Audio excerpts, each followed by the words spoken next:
Good afternoon. Welcome back into Right Side Broadcasting Network. Welcome to RSBN Live. I'm Matthew Alvarez. You may have watched the other live stream watching the Oklahoma Senator Markwayne Mullen go through the confirmation process there to be the new Secretary of the Department of Homeland Security. We'll go to some of those clips here in just a little bit. In the meantime, today is day 2 of the debate for the Save America Act, as we see if there will be a vote on the Senate floor anytime soon. This, as Utah Senator Mike Lee is calling on Senate Republicans to keep the Save America Act on the floor until it secures enough support to pass. Also on X, Alabama Senator Tommy Tuberville posting the following in clip 1, as you see there. Until we force the talking filibuster or nuke it altogether, the Save America Act is dead in the water. It makes zero sense why Democrats and weak-kneed rhinos are on the wrong side of an 80-20 issue. It's time we pass the Save America Act and secure our elections. As we get ready to dive into the top stories within this 24/7 news cycle, let's check out some highlights from the Vice President's North Carolina trip last week. That's clip 2. The president who has made the American people $1,300 richer is Donald J. Trump. He's working to make sure that we have bigger paychecks, that we have lower costs. President Trump, Vice President Vance, and this cabinet has worked tirelessly for you with urgency, with resolve, and without apology. He's working to make sure that we have regulatory and tax and trade policies that are going to work for North Carolina manufacturers. We are done allowing you to be stolen from. We are going to go after the fraud, and we are going to rebuild the American dream by making sure that it goes to Americans first and Americans only. God bless you all, and thank you for having me.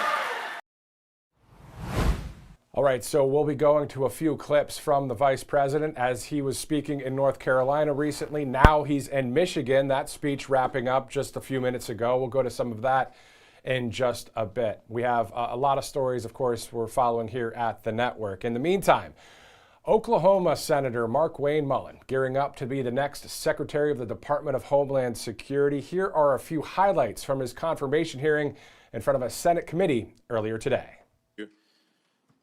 Markwayne, I'm proud that you're here. I get the honor of getting a chance to be able to recognize and introduce my friend, Markwayne Mullen, my fellow senator from the state of Oklahoma, and somebody that I've seen work incredibly hard to be ready for every single task you've ever taken on, and to be able to not only do it, but do it well. There are a lot of folks that think they know you. I actually get to know you, and I have had the opportunity to be able to serve beside you for now over a decade, and have seen your tenacity and your work effort. Folks may not know that the first time we really got to know each other, ironically enough, was around a natural disaster, a FEMA event. It was Briarwood Elementary in 2013 when a tornado came right through the heart of Oklahoma. You had literally just been elected a few weeks before that and had just taken the oath of office. The Oklahoma delegation all gathered together at the very tragic event there at Briarwood Elementary. And while we were meeting with the principal and meeting with teachers and families and walking through the debris field that was that elementary school, we turned around to be able to look for Markwayne, and for a minute we couldn't find him because in one of the debris piles there was water shooting out of the middle of it, and his plumber instinct said, I got to go find that and figure out how to solve that. And so while everyone else was shaking hands and meeting people, he was digging through the debris field to find a way to be able to shut off the water that was shooting through the middle of that destroyed elementary school. And I remember smiling and thinking, he's a guy that doesn't mind getting his hands dirty to actually go solve the problem. Where there's a problem he can solve, he's going to do whatever it takes to actually solve it. Markwayne grew up in a very small town in far eastern Oklahoma, ironically named Westville, in the easternmost part of Oklahoma. Just 1,300 people call Westville home. He grew up in a family of modest means. I think that'd be safe to be able to say. The youngest of 7 children in a family that just didn't have much. His dad ran a very small plumbing company that then Markwayne took on and grew into being one of the largest plumbing companies in the entire state. He married his high school sweetheart, one of the smartest things he ever did, at just 20 years old. And he and Christy have developed a family that is a beautiful family of 3 children they had naturally and 3 children they chose that they adopted and took them in. It is a remarkable family and a remarkable success that you have actually led through a lot of hard work and a lot of love and tenacity. He is a person of faith that is not afraid to be able to talk about his faith in Jesus Christ, but he's also a person who has deep respect for all people. Mark Wayne has served in Congress for 14 years, 11 years in the House of Representatives, 3 here in the Senate. He's passed legislation that he will now be charged with actually implementing it in the order that was actually passed. He served on the Appropriations Committee here. He's served on Armed Services. He's served on the Help Committee here. And he's done an incredible job in the work that he's done with Indian Affairs. He is somebody who has the rare gift of bringing people together on both sides of the aisle. And the one thing I would say to every single person on this dais, regardless if you're a Republican or Democrat, if you want to sit down and talk about an issue, he's glad to be able to talk about it and to be able to work it out, and has very good relationships in the House and in the Senate. And he is not afraid to ask questions when he doesn't know the answer and to be able to research things. He and I have often talked about being up late, both of us, working on researching through an issue to try to be able to learn more about it, because the crazy thing about being in Congress is you don't know everything. You got to do the work. And Mark Wayne is not afraid to do the work. Over the past year and a few months, we've seen incredible progress on our southern border. Our southern border 18 months ago, I think we forget what it looked like. 12,000 people a day illegally crossing our border, just being waved in. No vetting, no background checks, 12,000 people a day. That is not happening anymore. Our numbers are down on the southwest border 96%. So you walk into an agency that has finally restored some order to our southern border, but there's a lot of work still to do with FEMA, with other areas of Homeland Security, and a very large agency with 250,000 people that are actually under your leadership there.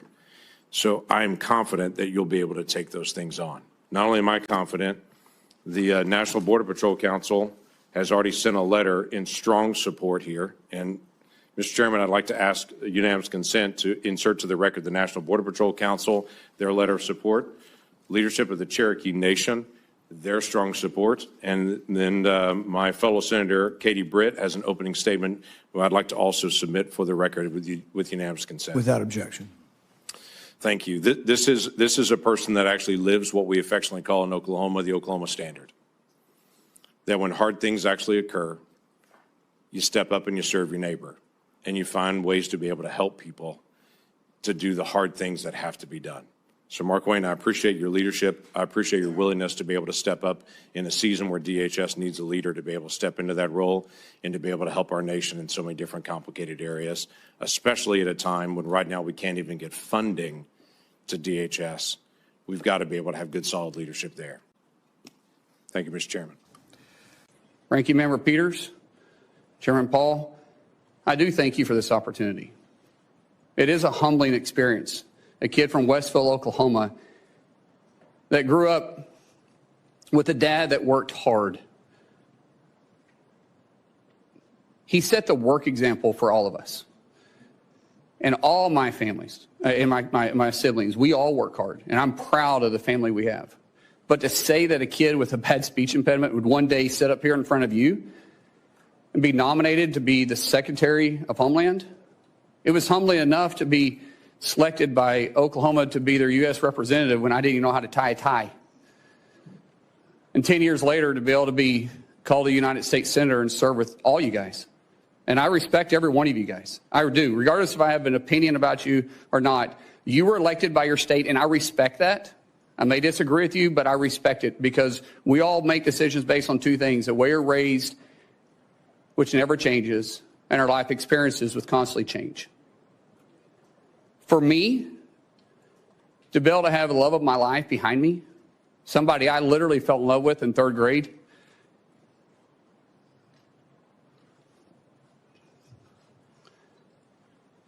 I knew I was going to marry her in eighth grade. She didn't know that yet. We had to work through that process.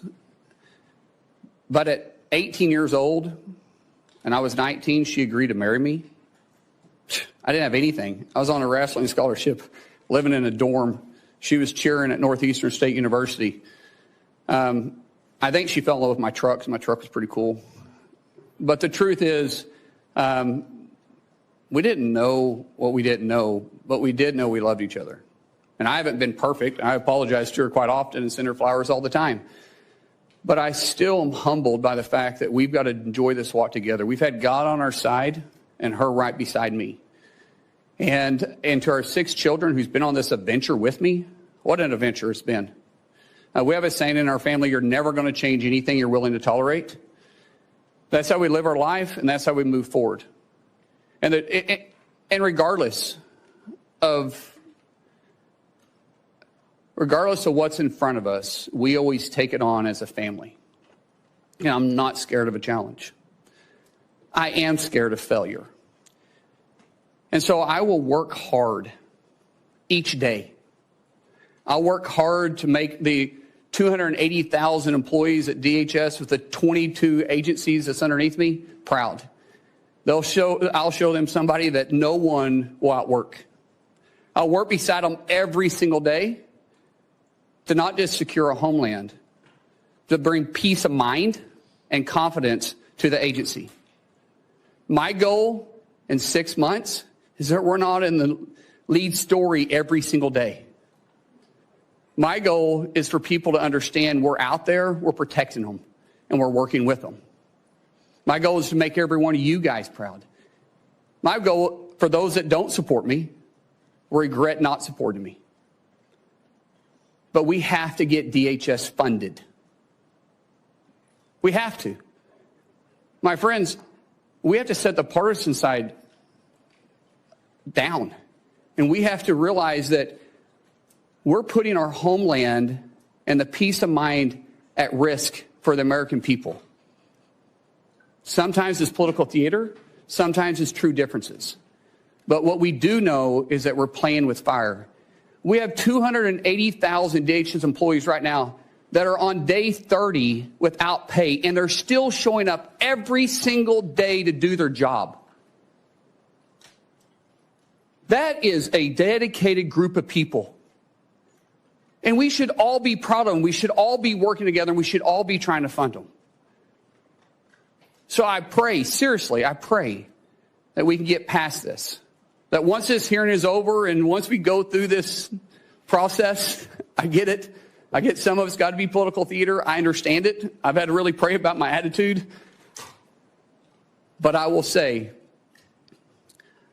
once it's over, I hope we can work together and get them funded. So when I walk in, if I'm fortunate enough to be confirmed, if I walk in as secretary, that these guys are ready to go to work day one. So God bless you. Thank you so much for this opportunity, and I look forward to your questions. It's not often that I get to ask questions for somebody who I've known for a long time, meaning in politics, 2.5 years is a long time. I've gotten to know you as a friend, as a colleague. I've seen you interact as a dad. I've seen you interact as a husband. And I just want the American people to know you're a good man. Thank you. That doesn't always go through all the political shenanigans. And maybe you're not going to replace Shakespeare as the next greatest orator on earth. You talk from the heart. And that's okay. You are who you are. You don't, and I think that's what you don't apologize for, is just being yourself. And sometimes we're imperfect. We don't do the 20-person focus group every time you say a word. And I think that's what people like about you, Mark Wayne. So I appreciate you being here. I honestly just have one question for you. Do you pledge to support and defend the United States of America nearly as much as you would protect and defend your family? Without doubt, sir, yes. So I'm going to ruin everything for the audience. You will be confirmed. You will have the job, and you're going to make this country safer and better. And for that, I thank you and thank your family for supporting you. So I'll never forget Steve Scalise valiantly trying to drag his body away as the gunman continued. Later that year, a Trump-hating felon attacked me from behind in my yard. I was just straightening up from picking up a tree limb. I was wearing noise cancellation headphones. Never saw him coming. Running pell-mell down the hill. I was struck in the back. The force of the blow sent us through the air nearly 10 feet, down the hill until his shoulder impaled me as we hit the ground. 6 of my ribs were broken. 3 of the ribs were completely separated, such that for weeks the ends of the ribs would grind upon each other. My lung was damaged. For weeks I could inhale but not have the rib strength to exhale. I developed 2 pneumonias. The pain was such that I could only sit up in bed by tying a rope to the foot of the bed and pulling myself up. But even then, the pain was that of 1,000 knives. Over the year of recovery, I began to cough up blood. I underwent removal of part of my lung. Complications led to an infection in the space between my lung and chest wall. I spent a week in the hospital having the infection lavaged every 6 hours through a chest tube. Recently, Senator Mullen, if you have time to listen, you were confronted by constituents that were angry because you voted against my amendment to stop all funding for refugee welfare programs. Instead of explaining your vote to continue these welfare programs for refugees, you decided to transfer the blame. You told the media that I was a freaking snake and that you completely understood why I had been assaulted. I was shocked that you would justify and celebrate this violent assault that caused me so much pain and my family so much pain. I just wonder if someone who applauds violence against their political opponents is the right person to lead an agency that has struggled to accept limits to the proper use of force. You might argue you were mad and upset about being confronted by your constituents. Just the idea that a little kid from Westville, Oklahoma that grew up on a small ranch with no political background, no family history of politics, can get upset one day and just decide I'm going to run, and I get to serve in the United States Senate. It's humbling to me every time. And when I got to D.C., I can't tell you how uncomfortable it was. I was on the steps and I started praying and I was like, Lord, why? Why would you put me in this position? And I just felt this peace come over me and just like, listen, I didn't call you to be one of those guys. Just be you. The great thing about me in politics is that this isn't my livelihood, nor is it my career. This is something I get to do because I felt like the Lord was leading me down that road. All right, so we're just going over some of the top stories that we're tracking here on Right Side Broadcasting Network. We'll get into some more of those stories in just a second. If you'd like to donate to Right Side, all you have to do is go to rsbnetwork.com/donate, rsbnetwork.com/donate, as we continue to grow and expand here at Right Side Broadcasting Network. It's 1:17, Wednesday, March 18th. Thanks so much for joining us. Also, if you'd like to go to mypillow.com/rsbn, the Mega Sale 2.0 is out there, and also the free shipping. So sales, free shipping, and great products, a trifecta of victories right there for you with Mike Lindell and the great people at mypillow.com/RSBN. Great sponsor here at Right Side Broadcasting Network. You're looking at Washington, D.C., and I can confirm that President Trump is not in Washington, D.C. right now. I can confirm that the Vice President is not in Washington, D.C. right now, because the Vice President just wrapped up a speech in Michigan, and the Commander-in-Chief is on his way to Dover, Delaware. This is for the traveling there today for the attending the dignified transfer of the 6 American heroes killed in the crash of that refueling aircraft as a part of Operation Epic Fury. A tragedy there that is close to home here in Auburn, Alabama as well. But let's look at clip 6 as the president boarded Air Force One just moments ago.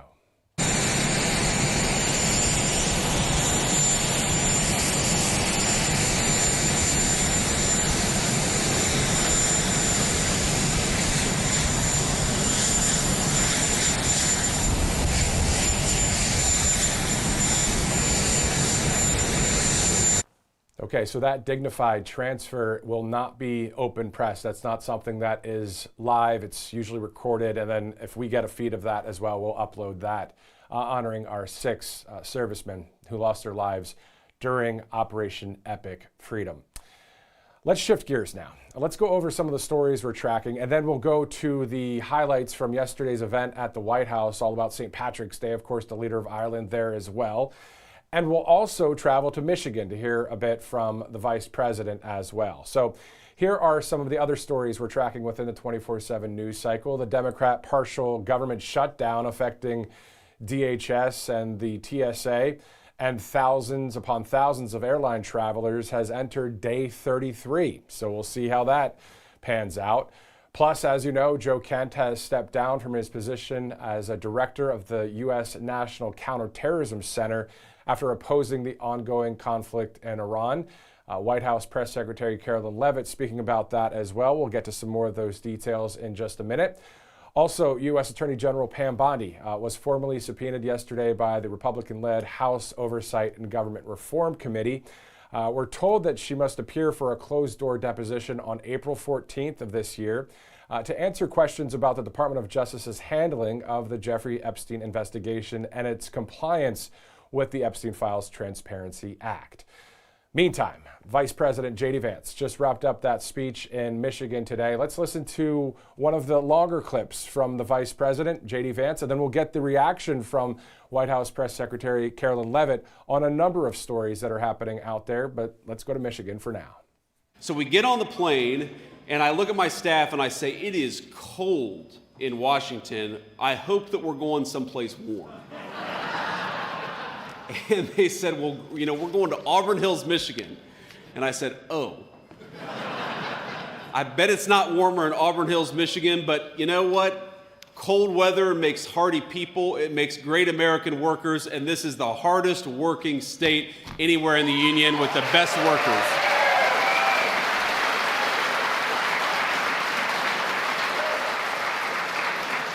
And you all know, as an Ohio State alum, how hard that is for me to say.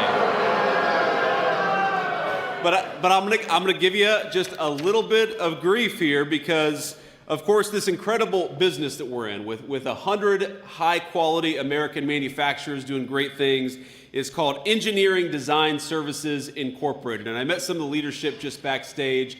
And of course, so many of you are the very people who work with your hands, you work with your minds, and you keep this great American renaissance in manufacturing going. The fact that we added over 2,000 manufacturing jobs in this state since Donald Trump became president is a testament to what you all make possible. Because across the street, we got Fanuc, one of the largest robotics companies anywhere in the world, and everything that you guys do every single day makes it possible for Fanuc to do what they do. And I love that connection. I love that synergy between American workers here, American workers across the street, building great robotics so American workers in Wisconsin could make things that they weren't making 2 years ago. And the reason that has happened is because Donald J. Trump decided that we were sick of shipping American jobs overseas. We were sick of shipping American industry overseas. We are going to build right here in Michigan, right here at home, right here in the United States of America, and that's what we've done.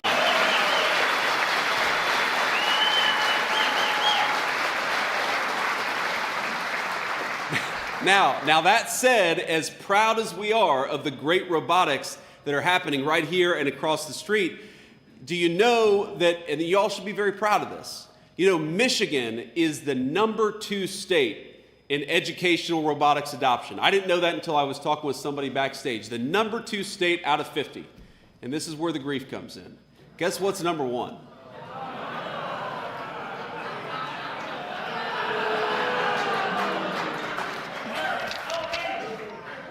Sir, I won't even repeat it because I'm going to get absolutely ran out of town if I say that. But we all know that as much as Michigan and Ohio, we have such a great rivalry. We have that rivalry because these are two of the states that are the proudest when it comes to building things and making things and creating the American dream. And it's why I love this state.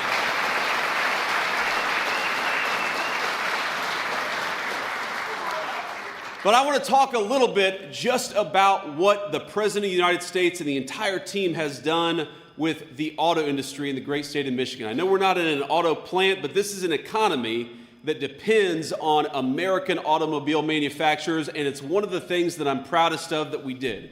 Because we inherited a country where Joe Biden and the Democrats were trying to wage war against our American automakers. They were creating thousands and thousands of pages of new regulations. They were going to war against American energy. They were trying to force every single person in this country to drive an electric vehicle until about 1 year and 2 months ago when Donald J. Trump came into the White House and said, you know what? We believe you ought to be able to drive whatever in the hell car you want in the United States of America because we want people to choose. So here's a statistic for you. In 2025, last year, new U.S. vehicle sales rose by 2.4%, which is the biggest jump in American-made automobiles since 2019, the last time Donald J. Trump was president. We've seen just in the last 6 months, we've seen the effects of our tax policy start to make its way into the Michigan automobile industry.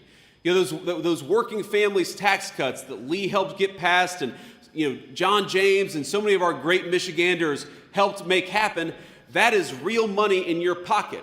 And for our businesses, that means they can hire more, that means they can create more jobs, that means they can invest more in our great country. You know, those working families tax cuts mean no taxes on Social Security. If you like no taxes on Social Security, remember, Republicans made it happen in Congress. If you like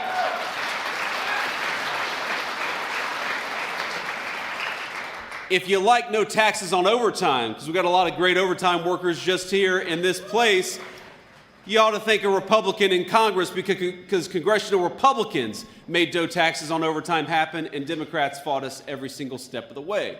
And if you happen to believe that lowering taxes for people making less than $100,000 a year, and everybody else, by the way, is good policy, then again, we got to remember that it was congressional Republicans that made those victories happen. And I happen to believe, I'm fundamentally, I think a lot of you know this, I'm an optimist about this country. I think that we have great Democrats, great Republicans, great independents, but the Democrats in Washington, D.C. are a different breed from the Democrats that exist in most of the rest of the country. Yeah, I was raised by two working class Democrats. They were patriotic. My grandfather was a union steelworker for pretty much his entire life. I don't think he would understand the Democrat Party of Hakeem Jeffries and Chuck Schumer and Nancy Pelosi, because they don't celebrate American victories. They don't vote for lower taxes for American workers. They don't seem to be happy when America is doing well. And fundamentally, the reason I'm here is to get us to remember, we've got an election, it seems like it's very far off. But the reality is, in just about 6 months, you're going to be asked to go to the polls, and you're going to be presented a question. Do you support the party that fights for fraud and illegal immigration, or do you support the Republican Party that fights for you, for lower taxes, and for good jobs right here in Michigan?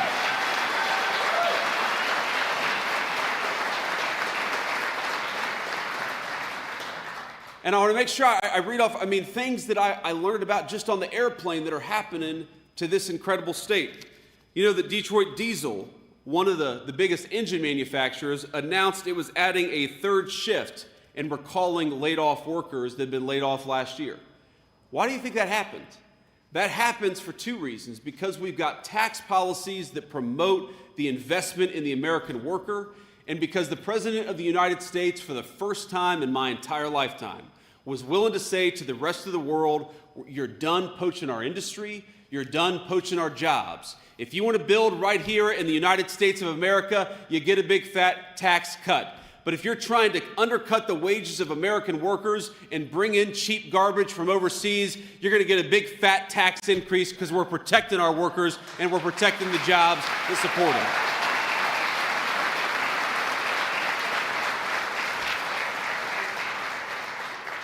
So we eliminated the EV mandate. We eliminated a lot of the taxes that made it hard for us to invest in our communities. We had a president of the United States who was willing to go to war against those foreign companies and those foreign countries who are undercutting the wages of American workers. And that is how you get the results that we have seen just over the last 14 months. And I'll tell you, because I see him every day, I talked to him this morning before I hit the road to come to Michigan, the President of the United States is proud of this record, but he is more impatient than any person I have ever met.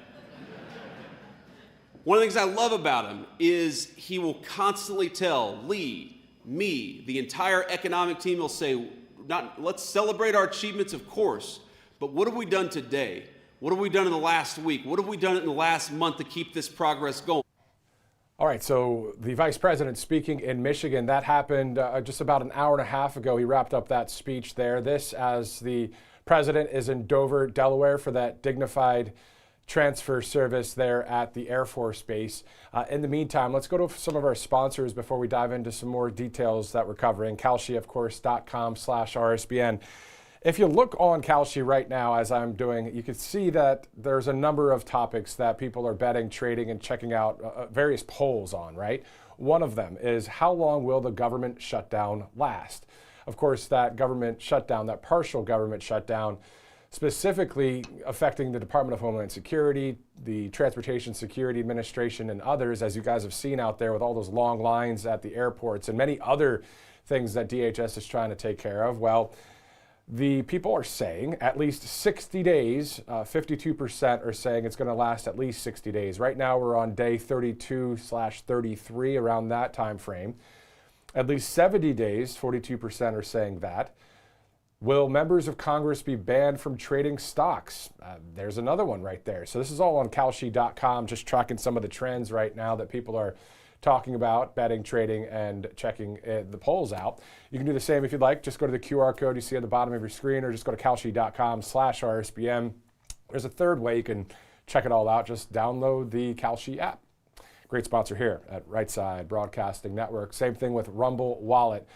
Rumble Wallet is something that I'm seeing more and more places say, you know what, we're going to create this digital style wallet. But Rumble is one to trust because we know Rumble's on the right side of history. You may have seen those conversations happening online out there. Censorship is back, and it's happening all over the place. A number of platforms are trying to control those narratives and push the stuff they just want us to see. And we could fight back in that information and financial arena because Rumble is one of the only companies that has stood the test of time and deserves our support.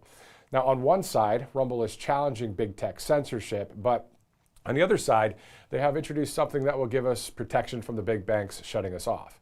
So banks can cancel our accounts, freeze our cards, but that's why Rumble has launched Rumble Wallet. It's a wallet that no one can cancel and a wallet that supporters can use to instantly tip creators like us and others without any middleman taking the cuts. So with Rumble Wallet, you control your money. Not a bank, not a government, not a tech company, not even Rumble can touch it. So all you have to do is go to this wallet.rumble.com website, wallet.rumble.com website, or go to the app stores and just type in Rumble Wallet. You can, open up an account, step away from the big banks for good with Rumble Wallet. Two great sponsors here on Right Side Broadcasting Network. Thanks again for live streaming in on this Wednesday, March 18th. And good afternoon, and thanks again for joining us. I'm Matthew Alvarez. Today is day 2 of debating the Save America Act as we see if there will be a vote on the Senate floor anytime soon. This is as the Utah Senator, Mike Lee, is calling on Senate Republicans to keep the Save America Act on the floor until it secures enough support to pass. Also on X, Alabama Senator Tommy Tuberville posted the following: until we force the talking filibuster or nuke it altogether, the Save America Act is dead in the water. It makes zero sense why Democrats and weak-kneed rhinos are on the wrong side of an 80-20 issue. It's time we pass the Save America Act and secure our elections. End quote. That from the gubernatorial candidate for governor, and here, gubernatorial candidate in Alabama, and also Senator Tommy Tuberville. Before we dive into more statements from the White House Press Secretary Carolyn Leavitt, she spoke with Fox this morning on a number of topics, and I saw a transcript out there. So I'm going to read her statements on various stories that we spoke about prior to speaking about it right now. Let's just quickly shift to the video from the White House, one of the new videos that they have out there from yesterday's St. Patrick's Day event, and then we'll get into some more news of the day. Just want to wish you a very happy St. Patrick's Day. The Irish did not come to America. They helped found America, the fact is, and these are incredible people. It's a great honor to have Taoiseach Martin from Ireland, and somebody that we know, we get along with. We've had a very good relationship. We have a tremendous trade relationship, and we'll keep it that way. I think it's going to be expanded very greatly. In many ways, our connection is foundational. It's historic, and the Irish helped to build America. We're very proud of that connection, and we think you hosting us here in the White House is affirmation to all the Irish Americans out there and to our diaspora in this country for what they've contributed to America. May God bless the people of Ireland, and may God bless the United States of America. And it's great to be with you. Thank you very much, everybody. Thank you. Thank you.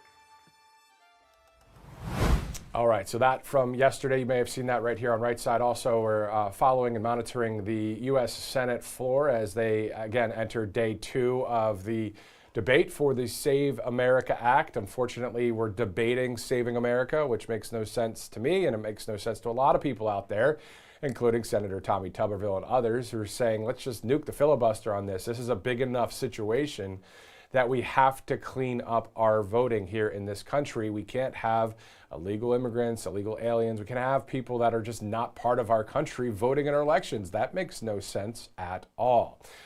Here's that transcript on various topics from the White House Press Secretary Karoline Leavitt's interview on Fox this morning. So she spoke about a number of topics and was asked about a number of topics. So I'd like to share with you that context here as well, including Operation Epic Fury updates and the killing of Iran's intelligence minister.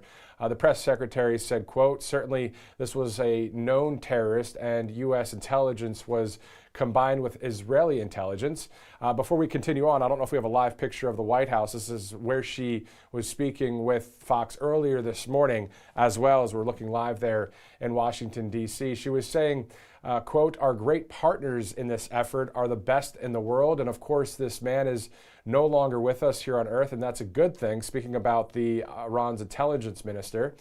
And then she continued by saying, of course, and that's a good thing for the United States, and it's a good thing for the American people who have long been threatened by this rogue terrorist regime.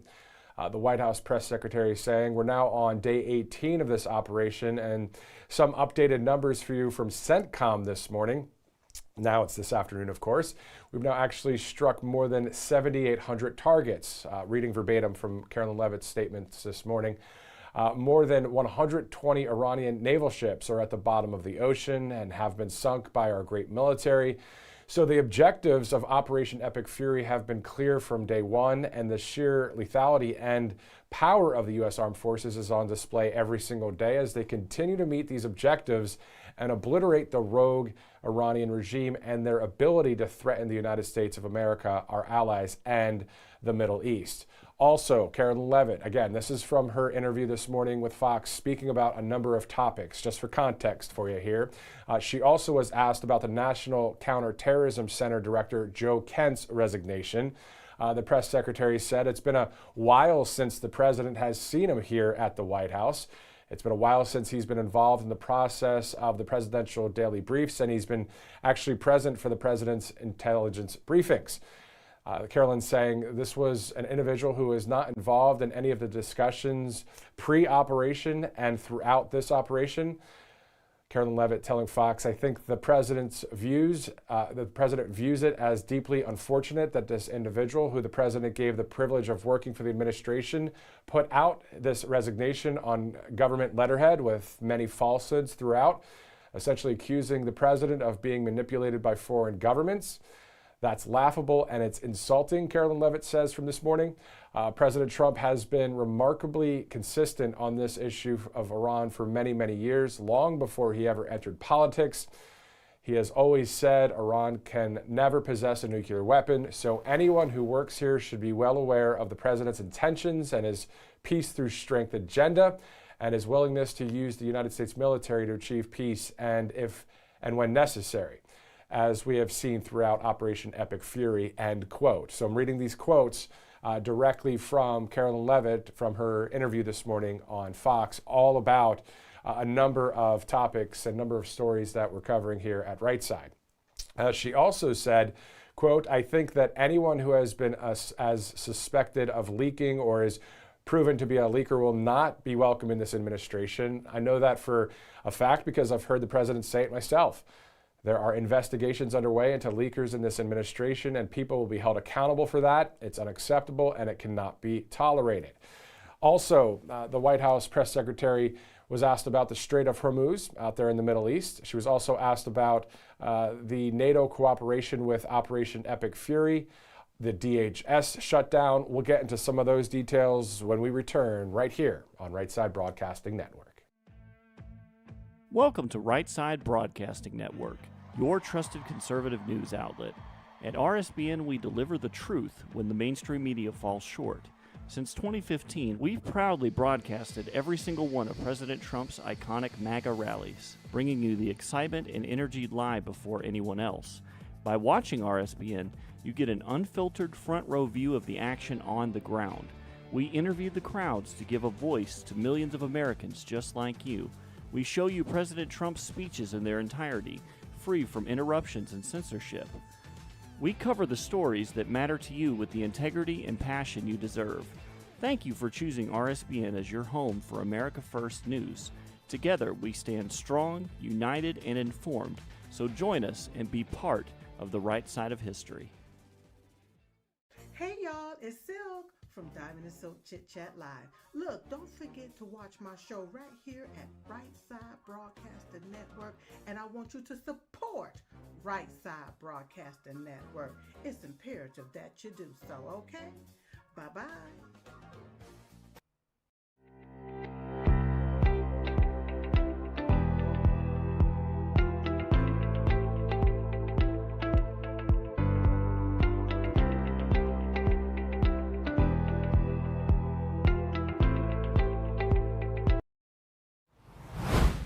Welcome back to Right Side Broadcasting Network. Coming up, we'll have an interview with the CEO of Across Nigeria. I know there's a lot of news stories going on across our country, across our world, but if you remember, maybe just a couple of months ago, that story of the Christians in Nigeria being killed, being persecuted for their faith, that was a story that made national and international headlines. So we're going to talk to the CEO of Across Nigeria in just a minute, and we'll get back to some more information from Carolyn Levitt on a number of stories, including the DHS shutdown and the Save America Act in just a minute. Before we do, let's go to All Family Pharmacy. As you just saw there on your screen earlier, you see the RSBN 10 promo code. That's always a good way to start things off, saving 10% right out of the gate. Most people don't think about their medications until they actually need them. Someone gets sick, the pharmacy may be closed, the doctor's office is booked out, and suddenly you're scrambling just to get basic prescriptions, and there's just a better way to handle it. All Family Pharmacy is actually helping Americans take control of their health and their health care by making it simple to get the medications families rely on every day. So you go online, you choose the medications you're looking for, and complete a short medical form. Then from there, a licensed doctor reviews the request, and if appropriate, writes that prescription. Then your order ships directly to your door. And it's not just things like, these medications like ivermectin or mebendazole. They offer more than 400 prescription medications, including antibiotics, antivirals, NAD+, and everyday maintenance medications that millions of Americans rely on, such as treatments for blood pressure, cholesterol, diabetes, infections, and more. So no long pharmacy lines, no complicated insurance process, just a simpler way to get the medications your family may need. So if you believe in being prepared and having access to the medications you trust, this pharmacy has your back.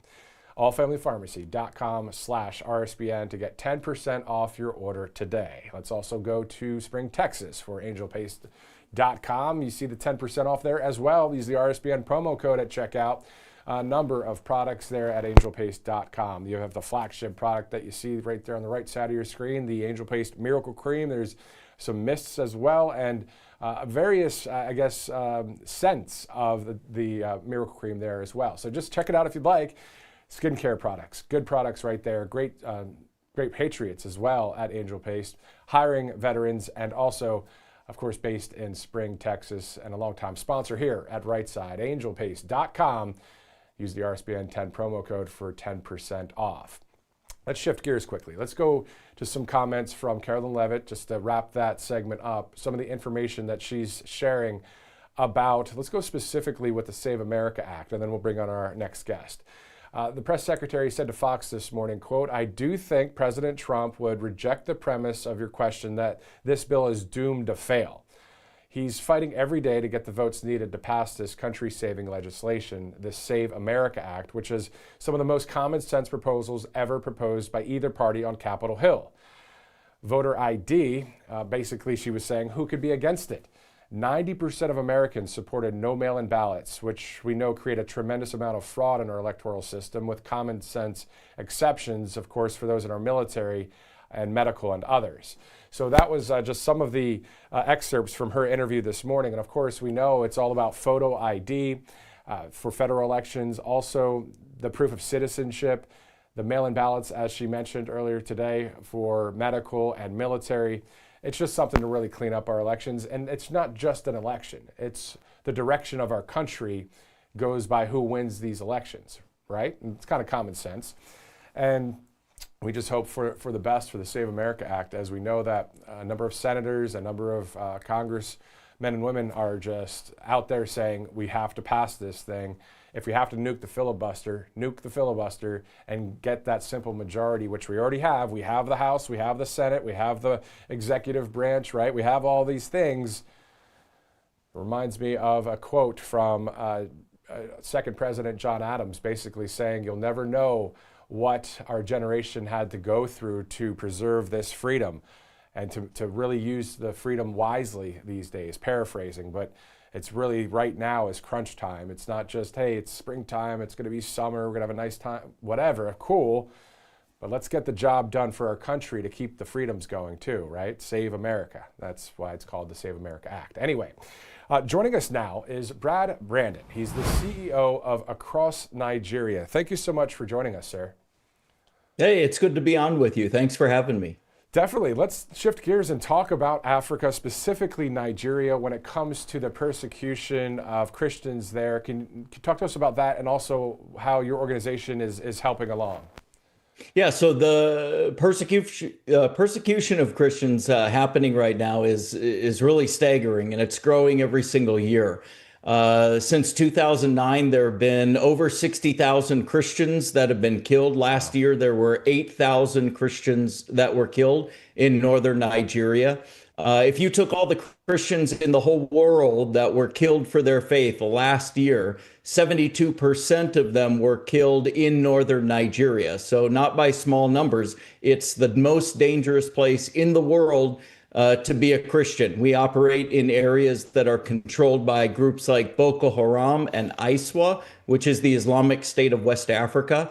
We have two things that we focus on in northern Nigeria. One is to help persecuted Christians. We have a refugee facility. This is an area of the world where when someone becomes a Christian, that's a crime punishable by death under Sharia law. The other focus that we have is bringing the gospel and the love of Christ to Muslims, the persecutors, even the very people who are doing the persecuting. We are there showing them the love of Christ. That's the focus of our mission. That's what we do. And we've been doing it for 10 years, boots on the ground in northern Nigeria. So then the question is, 10 years ago, was it as bad as it is now? And then second, if it has been that way for the past decade, when you saw it make national and international headlines, were you kind of like, man, where have you guys been? Yeah, absolutely. I've been talking about this and crying from the mountaintops about this genocide that's happening for the last 10 years. It's been happening for about 15 years.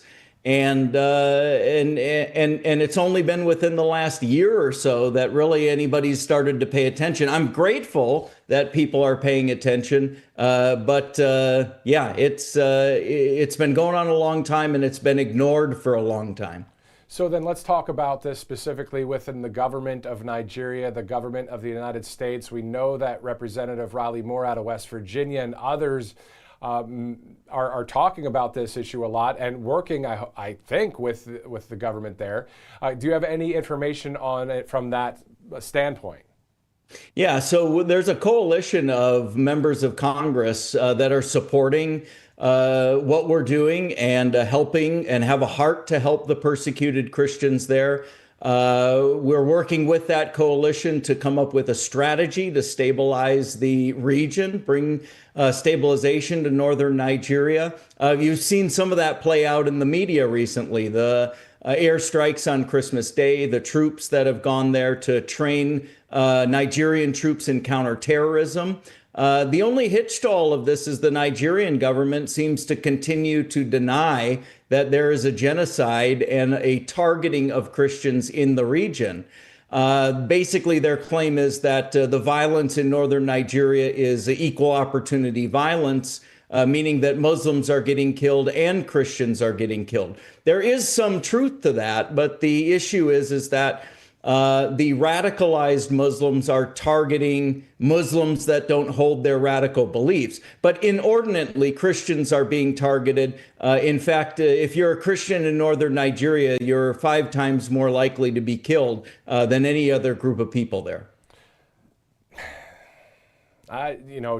The fact that the radical Islamists are killing other people that say that they're a Muslim, and then on top of that, as you just mentioned, 5 times more likely as a Christian. This is unbelievable. So when have you been to Nigeria? Are you going back? I mean, how do you go there when it's this kind of situation as a Christian yourself? I spend a good part of the year, probably more than half of the year in northern Nigeria. I embed myself in the communities there. I speak the language of northern Nigeria, Hausa.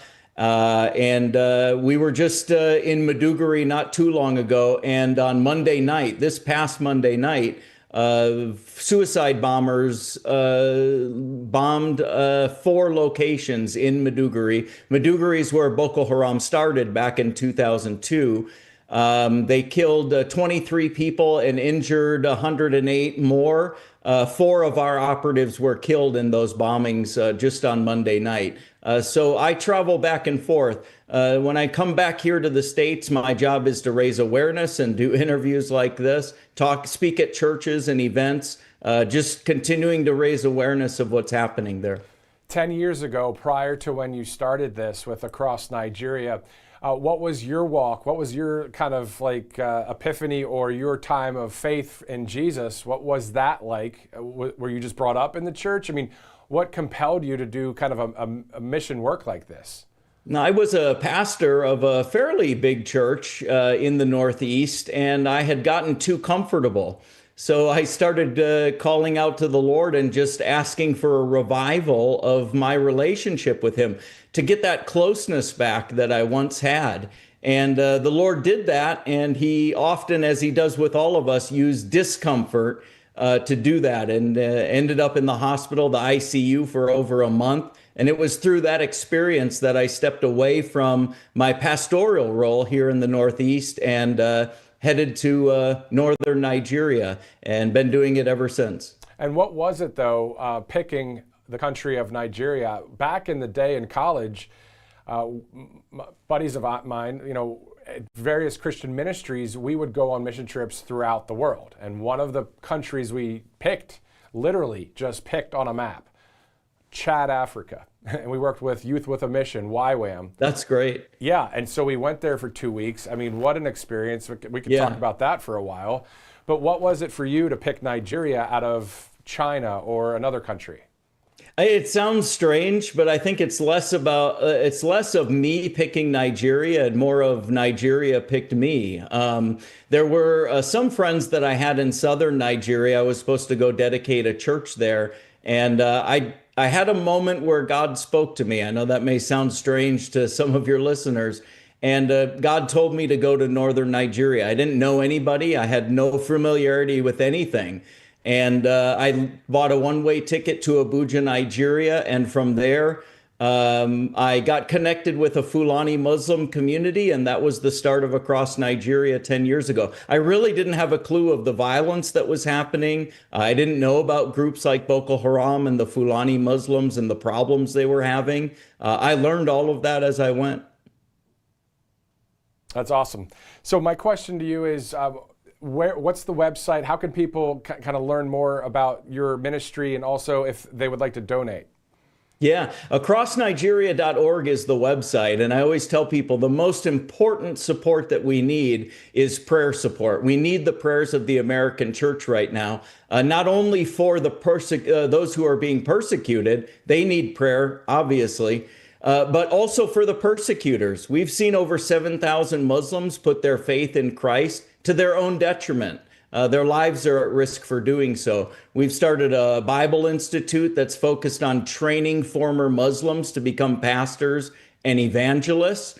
The best way people can pray for us or know how to pray for us is go to our website, acrossnigeria.org. They can sign up for our newsletter, and that gives real-time information about what's going on and what things people can pray for us about. And then also on the website at acrossnigeria.org, there's opportunities for people to give financially and support us that way as well. Speaking of prayer, before I let you go, sir, can you pray for the people of Nigeria right here on the network live right now? And those of you that are believers out there, if you want to join us in prayer. But let's do something a little bit more interesting, because we know that prayer is what works, right? Especially if it's a heartfelt prayer to God. Can you pray first, maybe a brief prayer in English, and then pray in Hausa, the local language of northern Nigeria, just in honor and respect of the great Christians that are in Nigeria? Maybe just a couple minute English, couple minute in Hausa, and then we can wrap up. Is that all right? Absolutely. Do you want to pray now? Go for it. Father, we come before you and we thank you, God, for your power and your might. God, we love you, and we know that you love us. Father, we lift up the persecuted church to you, and we pray that you would strengthen them in this time of their great need. Father, we also pray for the persecutors, that you would open their hearts to the gospel of Jesus Christ, and that you would draw them to the truth that is in your Son, and that you would transform their lives like we've seen so many lives transformed already. And we pray this in Jesus' mighty name. Amen. In Jesus' name. Muadua. Ubangaji u najo ajoi inata apa olafanana. Ita patada chihi onatahi oka. Ita va asha oina inatahafati. Amen. Amen. Amen. Amen. And if you're just joining us now, this is Brad Brandon. He is the CEO of Across Nigeria. He just prayed in that local language of the northern Nigerians as Hausa, and then of course prayed in English, because we know that there are brothers and sisters in Christ that are getting persecuted and killed for their faith in Nigeria. I know there's a lot of news going on around the world. We've been talking about that news since about an hour ago. But definitely glad to have you join us here, Brad. Thank you so much. Again, the CEO of Across Nigeria, Brad Brandon. Thank you again for joining us. Thank you. Thank you so much. Thank you. You know, it just reminds me of, a few mission trips that I did in college, right? And just the translation of, it was Chadian Arabic, French Chadian Arabic out there in Chad. I mean, just hearing all these different languages. And God, family, country, right? So that's what we're about here in conservative media. So thanks so much for joining us.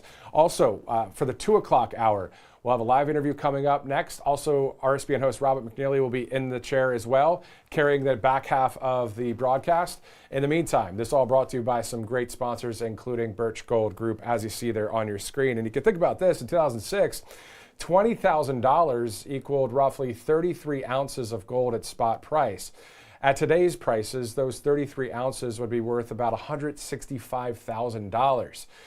A lot of people, smart Americans, are diversifying a portion of their savings into precious metals, and that's why you might want to consider buying gold from our friends at Birch Gold Group. And for thousands of years, gold has been a store of wealth, and today it's a crucial part of any balanced financial strategy.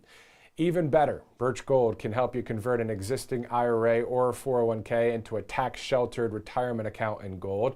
All you have to do to get everything started, text Trump to the number you see there on your screen, 989898. So text Trump to 989898. Let's also go to All Family Pharmacy. Most people might not or don't think about their medications until they actually need them.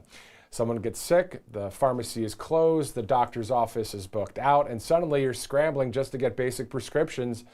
Well, there's a better way to handle it, and it's with All Family Pharmacy, helping Americans take control of their health care by making it simple to get the medications families rely on every day.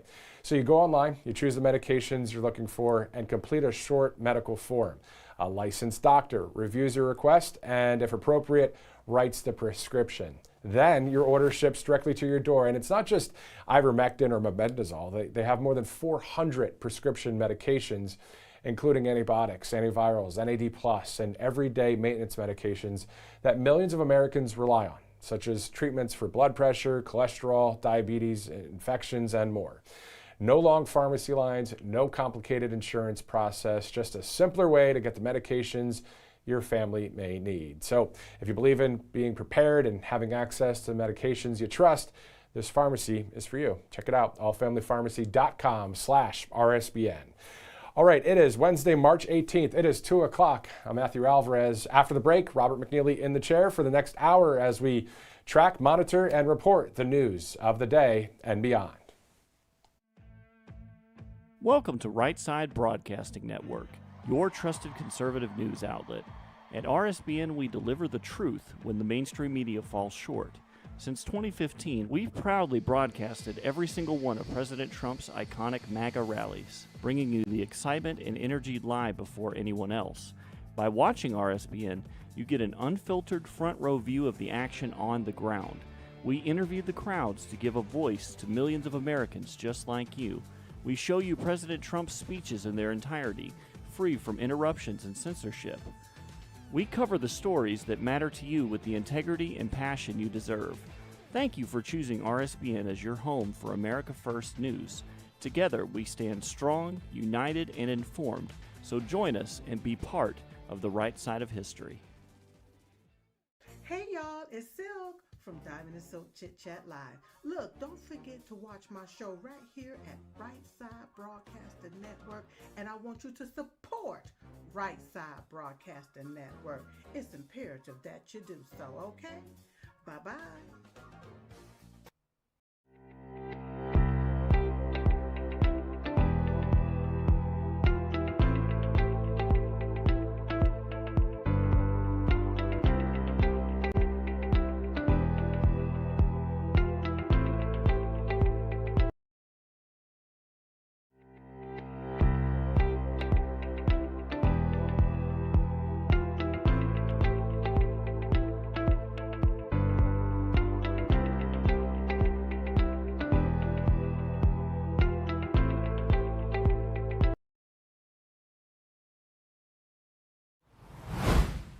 Hello, welcome back to Right Side Broadcasting Network. As we had a changing of the guard, I'm Robert McNeely as we cover the latest from the Trump White House and a big day of hearings on Capitol Hill and the president en route for that distinguished transfer of these wonderful people who serve our military at such high honors and levels, and that dignified transfer of another fallen soldier in this engagement that has lasted roughly about 3 weeks in the Iranian conflict, otherwise known as Operation Epic Fury. So we're staying closely watching that, as well as the Vice President of the United States, J.D. Vance, in Auburn Hills, Michigan, just outside of the Detroit Metro Center. And we know that much violence happening there with the large Reform Temple there, and our Jewish brothers and sisters suffering at the hands of yet again a terrorist last week.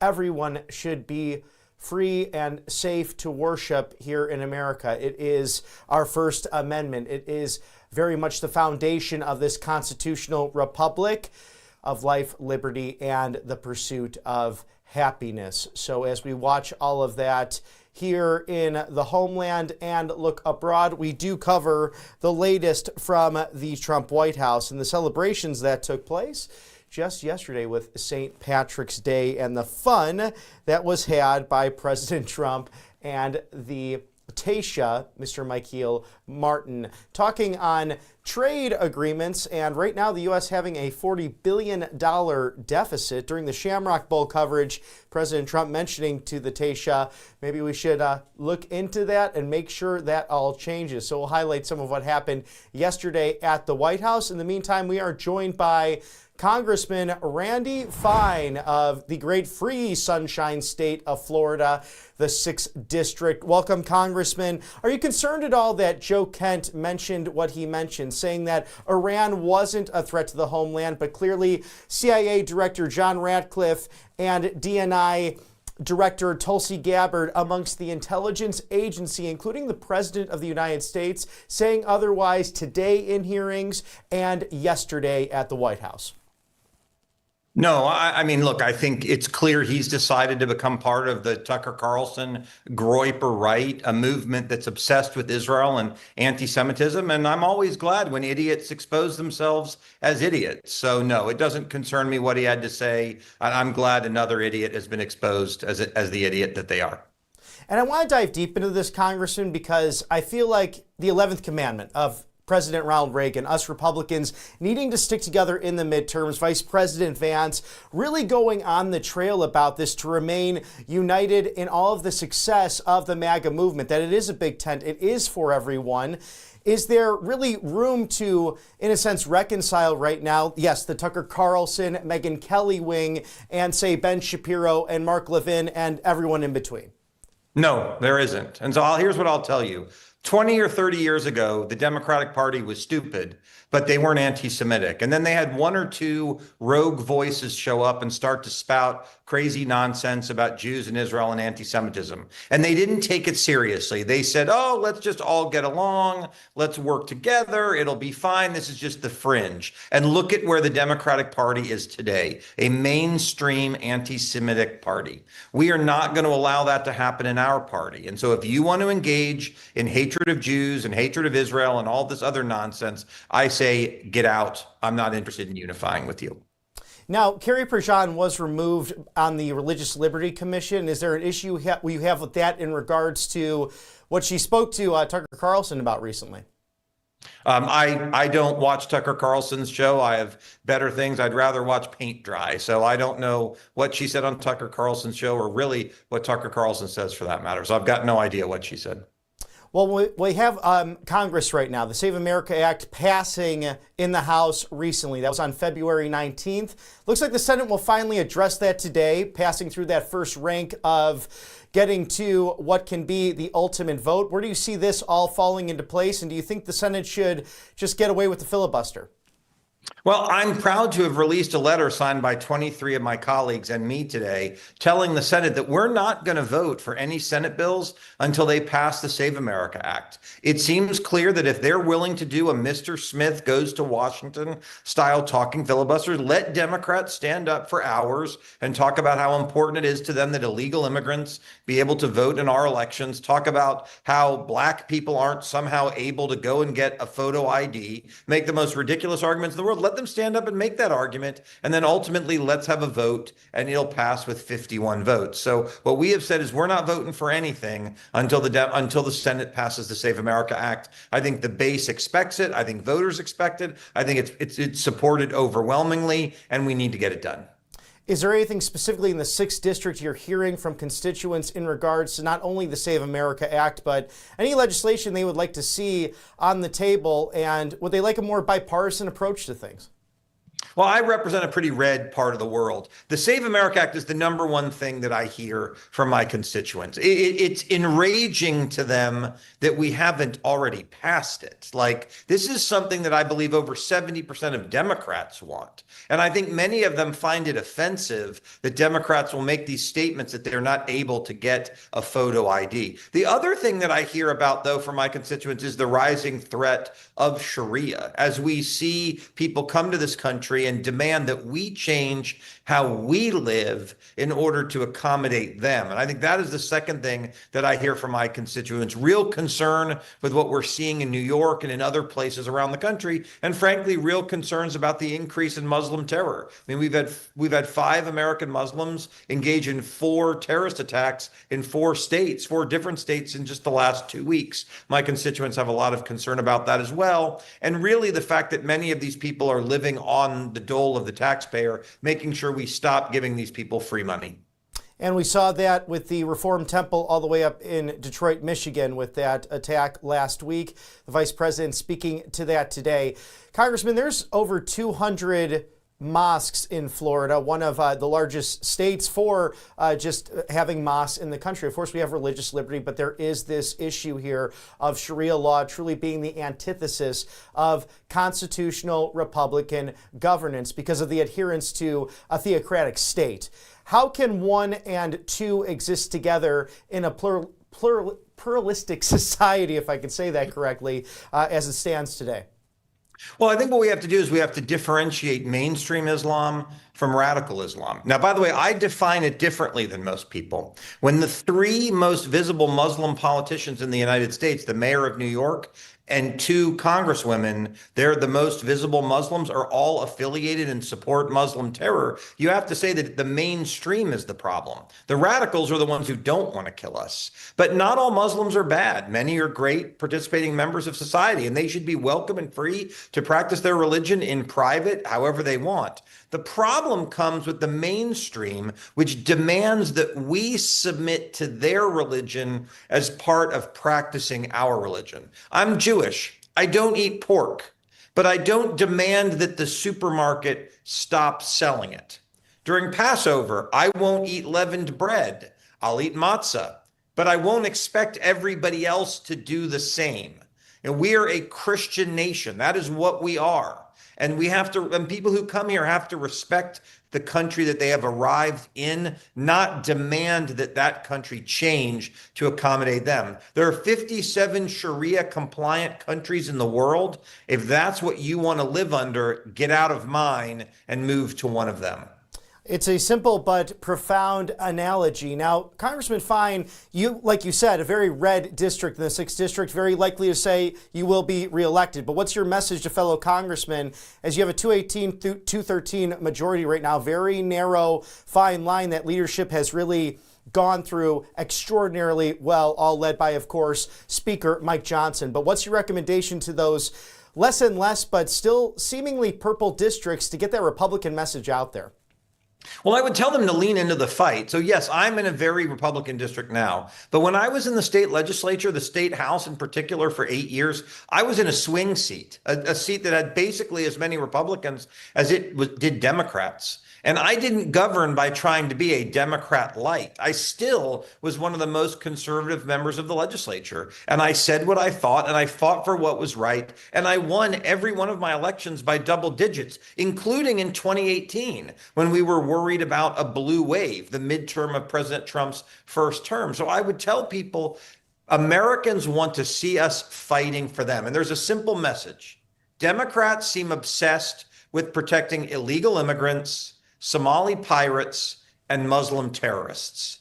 We are fighting to pay the TSA, to make the world safe, and to fight for the future of American children. That's the message that we have to tell people. If we do, I don't care how swing your district is, you're going to win. All very true. Congressman Randy Fine, thank you for joining us today on Right Side Broadcasting Network, giving us your take on a plethora of issues. Please come back and see us again very soon. Happy to do it anytime. And from the free sunshine state of Florida, right back here to the Yellowhammer State and to the federal city, we are here for you, covering the latest when it comes to the White House and Congress and the stories in your neck of the woods. Thank you to allfamilypharmacy.com/RSBN. Save 10% off right now with code RSBN10. That's RSBN10. Easy to remember for antibiotics, antivirals, also ivermectin, hydrochloroquine, methylene blue, mebendazole, amongst many other life-saving medications. These 300 plus generic off-label pharmaceuticals available to you through the All Family Pharmacy that is focused on just that, you and yours. Family's what's about, after all. No insurance, no red hassle, no tape at all. Just get right to it and order online. A U.S. licensed doctor on the other end reviews that order, sends it back to your door. So this is great for those who really value convenience. And Tamiflu and nasal sprays readily available right now, being that it's March 18th, the in-between of winter as we go into spring might affect your health, especially during cold and flu season, a larger one than what we've seen in recent years. Again, 10% off site-wide, allfamilypharmacy.com/RSBN. Thank you as well to covepure.com/RSBN. Speaking about the health realm, especially Health and Human Services, Secretary Kennedy really being justified in his argument over the years, fighting for clean air and clean water. Both Republican and Democrats, they want that. So drink pure and live pure with the leading reverse osmosis system with Clearwave Technologies, removing 99.9% of the impurities in your tap water. Again, fluoride to agricultural runoff, pesticides, even medication that gets flushed through your system, and not to be gross, but through the toilet, and then the water systems don't get all of the bad stuff out of the tap water. Something that's not so good. So this new system, as you can see, they're very easy to use, and the temperature can go up really fast to 170 or beyond, and really cold really fast. So if you like tea especially, very easy to not wait and steep the tea as you normally have to do if you're in a rush. It's no bigger than perhaps your coffee maker in your kitchen, and on that counter you can have convenience if you're renting as well. No need to drill, no need for pipes, just that machine. What you see is what you get. So protect what matters most, you and your family members. And this JAMA pediatric study, have to tell you about this. Children drinking from the tap on a regular basis are students losing 2 or more points in their IQ. My goodness gracious, what a terrible thing to happen if they're drinking regularly from the tap water. So covepure.com/RSBN, making sure that you and yours remain safe. $250 off right now.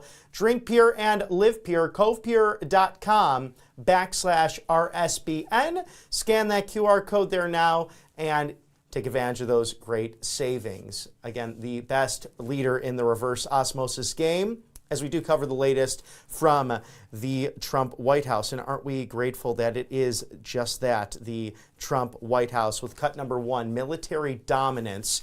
And we see that there, 7,800 Iranian targets struck, 120 plus Iranian ships sunk and destroyed in this joint mission led by the United States and the state of Israel, as well as other allies in the region. But we know that President Trump not thrilled with NATO and some nations' responses to saying, oh, this is not our war, this is America's conflict. Really interesting, as we were able to save them from not 1 but 2 world wars as we look towards that history, especially in regards for Germany. But cut number 2, Erin go Bra, Ireland forever is what that is translated to.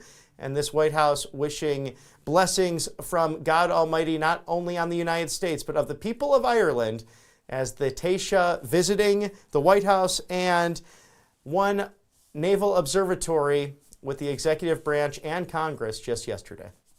Just want to wish you a very happy St. Patrick's Day. The Irish did not come to America. They helped found America, the fact is, and these are incredible people. It's a great honor to have Taoiseach Martin from Ireland, and somebody that we know, we get along with. We've had a very good relationship. We have a tremendous trade relationship, and we'll keep it that way. I think it's going to be expanded very greatly. In many ways, our connection is foundational. It's historic. And the Irish helped to build America. We're very proud of that connection. And we think you hosting us here in the White House is affirmation to all the Irish Americans out there and to our diaspora in this country for what they've contributed to America. May God bless the people of Ireland, and may God bless the United States of America. And it's great to be with you. Thank you very much, everybody. Thank you. Thank you.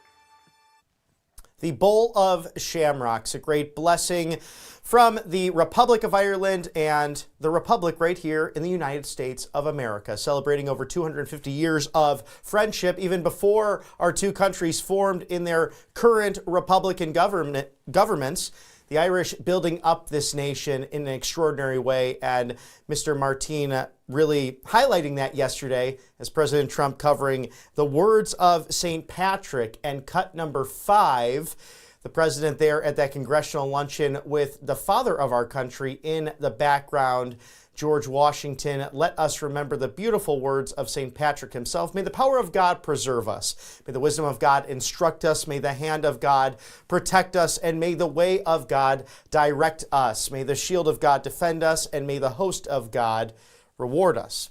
And that did not come without a price for St. Patrick, who was the victim of slave traders And the first way he got to the island of Ireland, which was filled with pagans at the time, baptizing over 10,000, and a legacy that has helped shape Western civilization. Really a remarkable story to reflect on and to hold up cheers to and say a broad sláinte, as they do in Irish terminology, enjoying that celebration, which is really month-long, and heck, it's year-round for us Irish, as we wish the best for all people. We're an optimistic bunch, and lots of optimism as well with Mark Wayne Mullen in cut number 3, with his candidacy, his nomination to be the next Department of Homeland Security Secretary.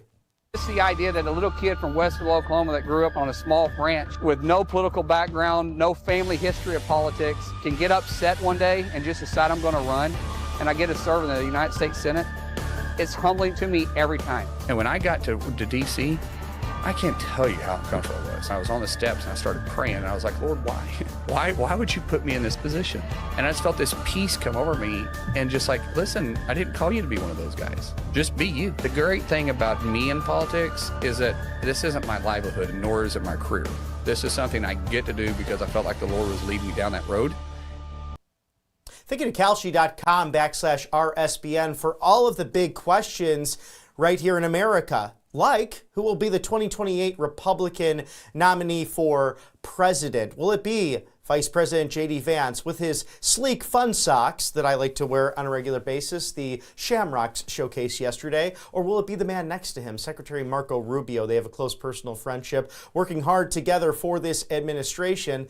Wow, would that be a power combo in either direction? What about Senator Ted Cruz out of the Lone Star State of Texas? Does he resurrect what he thought he would have in 2016, or does the neocon Nikki Haley make a comeback? I guess we'll see what happens there in 2028. First, the 2026 midterms, but in the meantime, and congratulations to Venezuela over our American team. I can't believe they did that 3-2 yesterday in the World Baseball Classic Championship there in Houston, Texas. A Cinderella story of sorts, so you can trade and bet on all of those different questions and events, from music, sports, culture, politics, and so much more about the American ethos here at home and abroad. Trade on the most important events. Trade live now, in fact, at Kalshi.com/RSBN. Also, in somewhat of a conjunction with Kalshi.com, you have an option for the Rumble Wallet, this new exciting way to protect yourself financially. We know free speech being the cornerstone of this country, as we've highlighted this entire show. But in addition to that, what are you to do when you say something that's forbidden by the big corporations, the big banks that can literally shut you off and turn off your credit card accounts? Well, that's why wallet.rumble.com. Rumble really should be supported by all of us, as they made sure that people had the option to say it, even if it was hate speech, even if in most cases it was simply right of center speech that the deep state did not like, and people being thrown off of social media as a result. Do you remember just a few short years ago, even President Trump thrown off of Facebook and X, which was then Twitter? So we see all of that, and Rumble responding to protect you and yours. So download for free. Get the Google Play and App Store options of the Rumble wallet. Even Rumble can't break into this wallet, which uses Tether Gold to Bitcoin, to your favorite crypto. And in turn, you can trade and bet with that wallet into Kalshi for your favorite content creator. So what a great way to combine the two wonderful sponsors here on the right side of history. Check them out today at the Google Play Store and the App Store. It's wallet.rumble.com, wallet.rumble.com, where free speech meets financial freedom. Thank you for sponsoring us on the right side of history. And like we say here at the network, we focus on the federal city, but we want to hear from your neck of the woods. And we're joined by Mayor Bill Wells of El Cajon, California, in San Diego County. One of the most gorgeous places, Mayor. I love being out there in sunny Southern California. But you've reached out to the Attorney General, and the state government of yours really does not seem to be helping out your municipality. Yeah, it's kind of a long, complicated story, but to make it simple, there's a state law in California called SB 54, and that law forbids any municipality from working with ICE or Border Protection. And what that means is it's very difficult for our police officers to do their job properly, especially in regard to getting rid of really dangerous people or knowing what dangerous people are in our area. And we think that that's wrong. And so about a year ago, we passed a resolution saying that we thought it was wrong. And we're kind of in the process right now. I just wrote a letter asking for more clarification, which I can explain in more detail if you like. Oh, yes, please. Go ahead. Okay. So we sent a letter recently to the California DOJ, and we asked them, what if we have kids that we get tips are being sex trafficked? Are we allowed to go and do a welfare check on those kids? And the DOJ surprisingly wrote a letter back to us and said, no, if it's an immigration thing, just stay out of it. Don't get involved. I'm like, are you kidding me? I mean, kids are being raped and sex trafficked, and we're not going to do anything. That's antithetical to everything I believe. And certainly our police officers, they don't want to sit on their hands on this kind of thing. So because of the resolution we passed, because of that letter, and because we're being sued by Attorney General about using license plate data, and I'll explain that more, we have sent a letter to the Attorney General to ask them, say, hey, you put us in a bad situation. We're either going to be breaking federal law or going to be breaking state law. And what do we say to the feds when they come to us and say, hey, you didn't follow our laws? That's a problem. And we're asking for clarification of that because, frankly, we want to move forward with action that would get an answer to this, and at the court level. And so this is part of the process of doing that. Yeah, it's infuriating to think about because I'm sure that your state government would throw you under the bus if the municipality was in violation of federal law. Is it something where the DOJ could step in and maybe hold elected officials accountable regardless of political party? I mean, a lot of people are suggesting that. I think that's probably unrealistic. Our country, I think for very good reasons, stays away from prosecuting legislators for their legislative ideas. I think the more reasonable thing to do would be for this to go to the Supreme Court and have the Supreme Court just say, yeah, you need to follow state law or you need to follow federal law. A very simple question.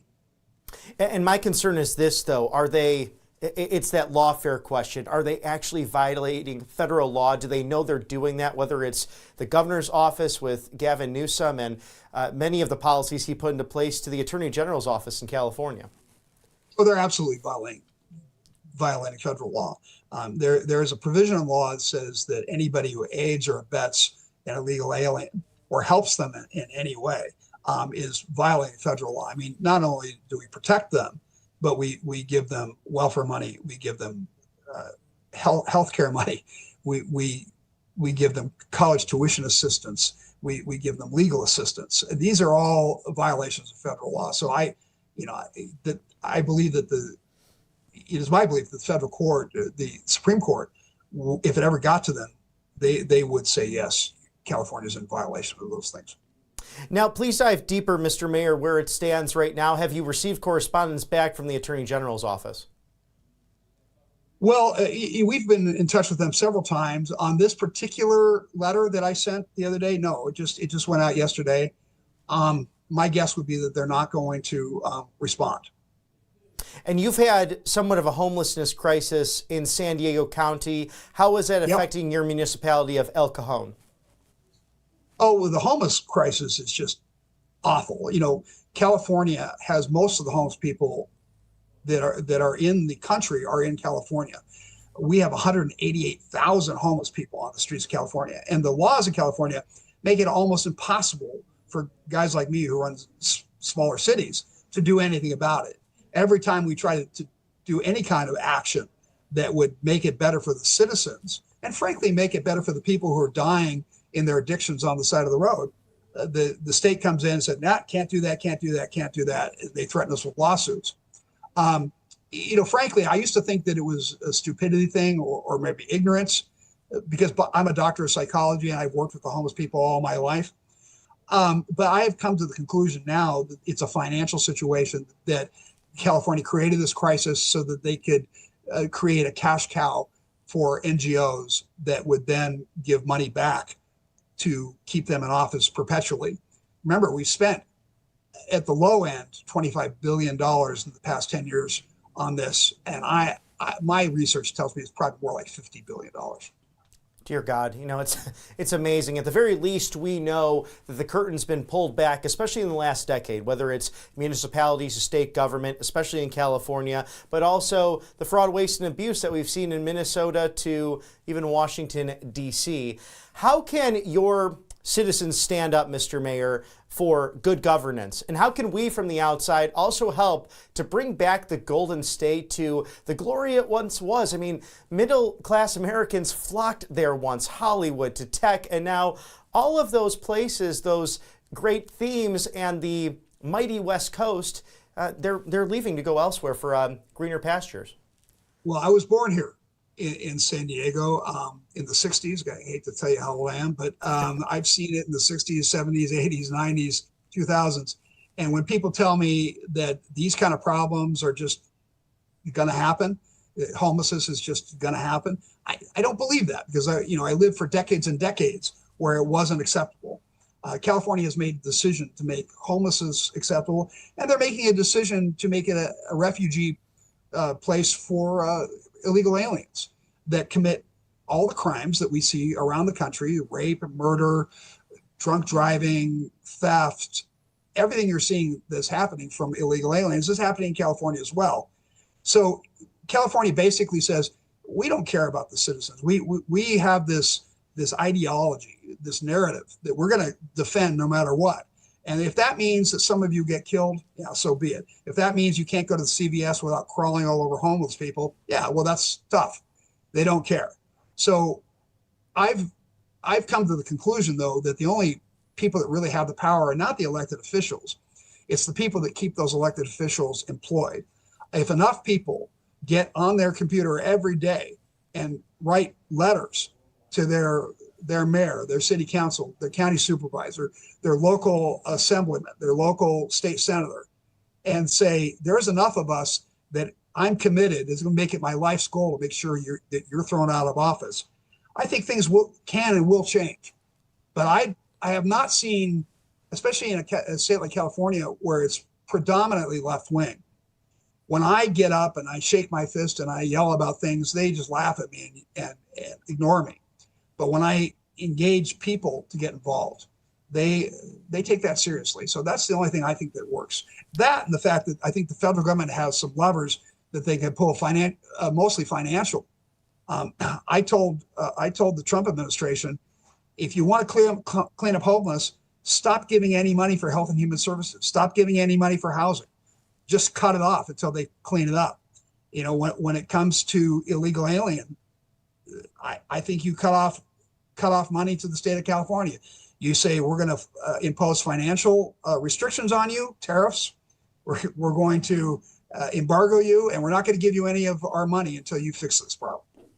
And we're talking a massive budget as well. Mr. Mayor, thank you for joining us. Mayor Bill Wells of El Cajon, California. Yeah, please come back to the right side of history. We'd love to see you on RSBN again, because we want to know what's happening in your neck of the woods. Can I give you my email address in case anybody wants to reach out? Oh, absolutely. Be very happy to. bwells@elcajon.gov. Fantastic. And we can catch you as well at Bill_Wells_Mayor if you'd like to follow you on Instagram and social media as well. Yep. I predict there's going to be a lot of fireworks in the next couple of months. So we'll probably talk again. Well, yes, please keep us posted. God bless you, and we will see you again very soon. You as well. All right. Bye-bye. And as we continue to cover the latest from the Golden State of California all the way back to our federal city, we are thankful for our sponsors here on the right side of history. Birch Gold. Text Trump to 989898. Because of policies like the mayor spoke of, that dollar going down for a various amount of reasons, whether it be here domestically or even abroad. But we know gold going up 700% in the last 2 decades. So with that dollar going down, diversify your savings with common sense It's those tangible metals, gold, silver, and the diversification of your 401k and IRA plan with a free info kit with the best in the business. Yes, Birch Gold Group. Text Trump to 989898. Tomorrow on the show, we'll have the privilege of speaking with Philip Patrick of the Birch Gold Group and dive deeper into why this hot commodity is the best to have when it comes to the diversification of your savings. Again, Birch Gold Group, text Trump to 989898. As we thank All Family Pharmacy.com/RSBN. From your financial health to literally your gut health, your inside, having those life-saving medications, 300 plus on hand in case you need them, especially with cold and flu season still roaring as we go into our spring break celebrations and ultimately up to the Easter holiday with antibiotics and antivirals, ivermectin, hydrochloroquine, mebendazole, methylene blue, and Tamiflu. You can't have enough of it. And those nasal sprays as spring is pushing itself forward, especially here in the Southeast. Visit All Family Pharmacy for no red tape, no bureaucracy. If you don't have insurance for whatever reason, no problem, because they want you to have access to affordable off-label generics. Sometimes the big pharmacies don't care about that and will simply not prescribe the great medications that you see on your screen. So get rid of all that and throw in some convenience as well with a U.S. licensed doctor on the other end to review your specific order. You can scan that QR code there, allfamilypharmacy.com/RSBN, here for you with 10% off site-wide. Use code RSBN10. That's RSBN10 for big savings today. And as we cover the latest from the Trump White House, it's always a joy to be with you on this Hump Day, Wednesday, March 18th, 2026. I'm Robert McNeely. We'll take a quick commercial break for more sponsorship hits and stick with us here on the right side of history. Welcome to Right Side Broadcasting Network, your trusted conservative news outlet. At RSBN, we deliver the truth when the mainstream media falls short. Since 2015, we've proudly broadcasted every single one of President Trump's iconic MAGA rallies, bringing you the excitement and energy live before anyone else. By watching RSBN, you get an unfiltered front row view of the action on the ground. We interview the crowds to give a voice to millions of Americans just like you.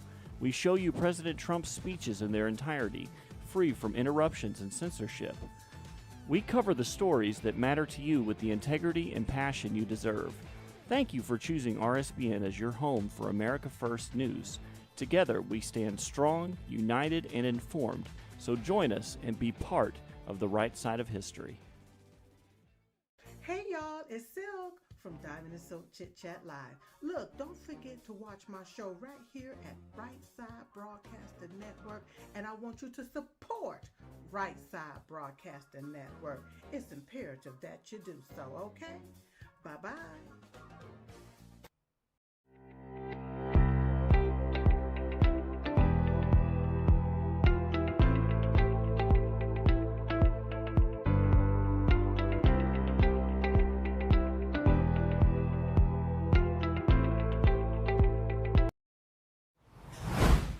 As we cover the latest from the Trump White House, welcome back to Right Side Broadcasting Network with cut number 6, just months after Democrats continue the orchestrated shutdown. We have numbers for you. Over 360 TSA officers already quitting. The call-outs spiking over 50% in some cities, and thousands of Americans face massive airport delays and chaos. So again, our TSA heroes, DHS, suffering with this political charade. It's very frustrating, but there is hope with the hearings earlier this morning. And people like Senator John Fetterman, I will give credit where credit's due, attempting bipartisanship, having close friendships there on the Hill. It's good to have strong working relationships with your colleagues. And cut number 7, the Commonwealth Senator praising Senator Mullen up for that new DHS role. My experience with you has been consistent kindness and professionalism. You know, the first time I met, it was you and your wife behind you when I was here at the orientation here in the Senate. And even before you got the call for the big job, you know, we were even discussing about getting together and having dinner as family. So that's an ongoing relationship, because that's also part of the fact here in this town. You got to get along and find a way to work together. And now we have to come at it and just let things go in the past for that. Finding a way forward, that's my responsibility to represent Pennsylvania. And for you, I just want to thank you for showing up. And now I'm going to engage, and I'm going to remain with an open mind throughout all this as I made to my friend here. And I'm going to do that. So thank you for bringing your family here too. And I look forward to hearing for the rest of my colleagues' views on you.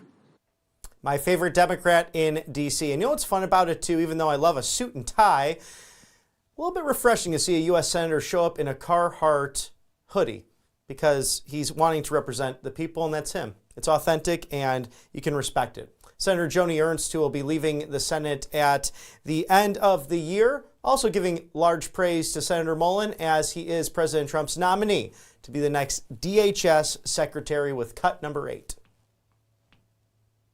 I've been on a lot of congressional delegation visits, folks, a lot in the 12 years that I've been here. But to watch Senator Mullen lead this delegation and to be able to speak to someone that is far different than we are and bring our countries that closer together, I know that he will do that with every one of us serving in Congress. I know you will represent us very well. You will represent the administration very well. You will make our country safer. So thank you, Senator Mullen. Thank you, Christy, very much for your friendship as well. Thank you, Mr. Chair. Now, it's not all roses on Capitol Hill. On a daily basis, you could do battle on the Senate or House floor in a rhetorical fashion, as it should be, as it's designed by Article 1 of our government. But sometimes that lawfare is thrown around a lot. We know that from Shifty Adam Schiff all the way out in California, but I was a bit surprised to see in the Wolverine state, Senator Slotkin and cut number 9 with Trump derangement syndrome truly run amok. So I would just say, if we ever get to the point where you are being asked to put armed ICE officers at polling locations, we have lost the plot as a country. We have fundamentally lost it. And until I hear someone tell me that this man, President Trump, will actually allow us to have a free and fair election, there is zero trust here, and I cannot trust that he won't try and steal it again.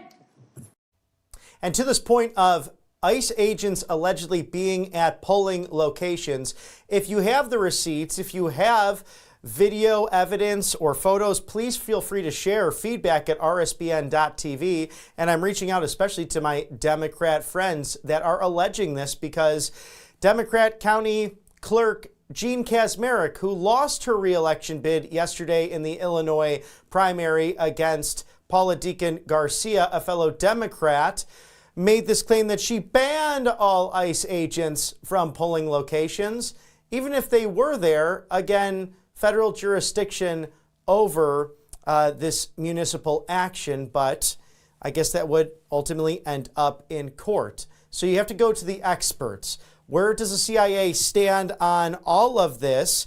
And cut number 10, Director Radcliffe in this annual hearing with the Department of Justice and intelligence agencies right there on Congress, detailing the great success that we've had, not only in Operation Epic Fury, but in surveillance worldwide. The head of the National Counterterrorism Center resigned, saying that Iran did not represent an imminent threat to the United States. Is there anything to indicate that Iran had ceased in its nuclear ambitions or in its desire to continue to build ballistic missiles capable of threatening American troops and allies in the Middle East? Senator, no. In fact, the intelligence reflects the contrary. So you disagree with Mr. Kent? I do. I would think any fair-minded assessment of the situation, even based on open sources, would reflect the danger the regime poses to the United States. Thank you to our sponsors here on the right side of history as we cover everything for you inside and outside of the Beltway. Angelpaste.com, the miracle cream that keeps on giving. One of my personal favorites. They are such a gracious, wonderful bunch, and I was able to receive even more of the amazing products that they use on a daily basis. That original miracle cream, my personal favorite. I use it every day to keep my skin glowing as much as possible. Especially, we're getting a lot of sun now. The temperature's changing right down here in the southeast. These are essential products. They're also non-GMO, no chemicals. So the orange option, vitamin C infused to help with collagen or against those sniffles, again, as we still are in that cold and flu season. The natural facial spray, fantastic for a first date or that 50th wedding anniversary. Angelpaste.com, 10% off right now with code RSBN. Go check them out today. They're Christians. They hire veterans. They're based out of Spring, Texas in Houston, the Metroplex, right in that Lone Star State, one of my favorite places in the world, right off the Gulf of America. It's angelpaste.com/RSBN. Thank you for sponsoring us on the right side of history, as we love Cove Pure as well. .com/RSBN. $250 off right now. This reverse osmosis system really leading all systems with their Clearwave technology, removing 99.9% of the impurities out of the water.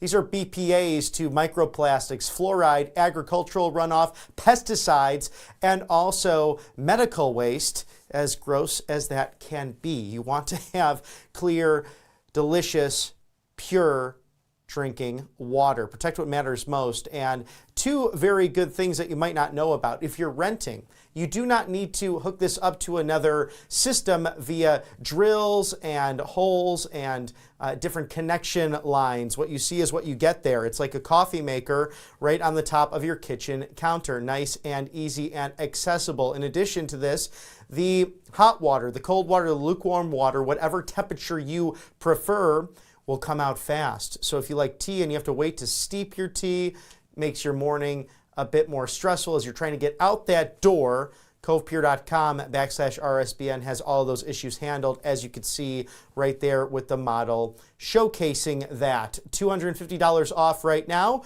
covepure.com/RSBN. Also, JAMA Pediatrics doing a very interesting and disturbing study. Children, students drinking from the tap on a regular basis.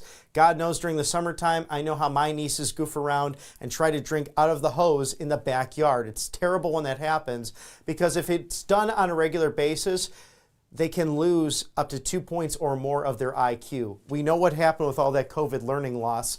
Let's not perpetuate it. covepure.com/RSBN, protecting your health and what matters most. Drink pure and live pure. As we want pure cities, we want good cities, we want a healthy, robust, diverse communities right here in America. That's what we're all about. And cut number 11, Senator Mullen detailing what he thinks the problem is regarding sanctuary cities and how to fix that through to the Department of Homeland Security. Sir, it's been a difficult conversation that's been had with these sanctuary cities.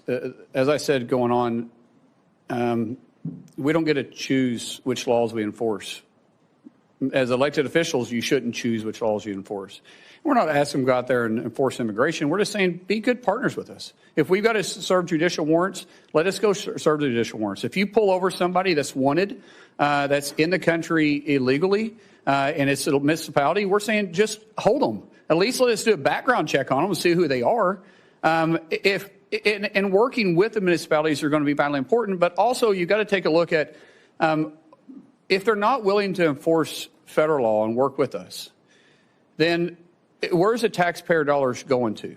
And ideally, I would like to go in there and talk to the mayors. I'd like to go in there and talk to the sheriffs, talk to the police chiefs, say, what is your concerns? How can we get past this? Because the president has made it very clear. He wants to protect the streets for every American. He wants to restore law and order to every city. I don't think that should be controversial. Some people have for political purposes, or maybe they didn't like the tactics. Either way, I find it really hard to believe that law enforcement in those communities don't want to do their job. So maybe we sit down and we just work it out. It's like I tell my wife all the time. Sometimes when she gets mad at me, and I'm right, she's wrong, by the way, but sometimes when she gets mad at me, I have to apologize because I simply say, that was a joke, by the way, for everybody that's married. But I have to apologize, and sometimes I tell her, I said, honey, it's a misunderstanding. We still love each other. We still want the best for our family. And these law enforcement, and I would even say these mayors, they still love their community. They still love their cities. They still love this country.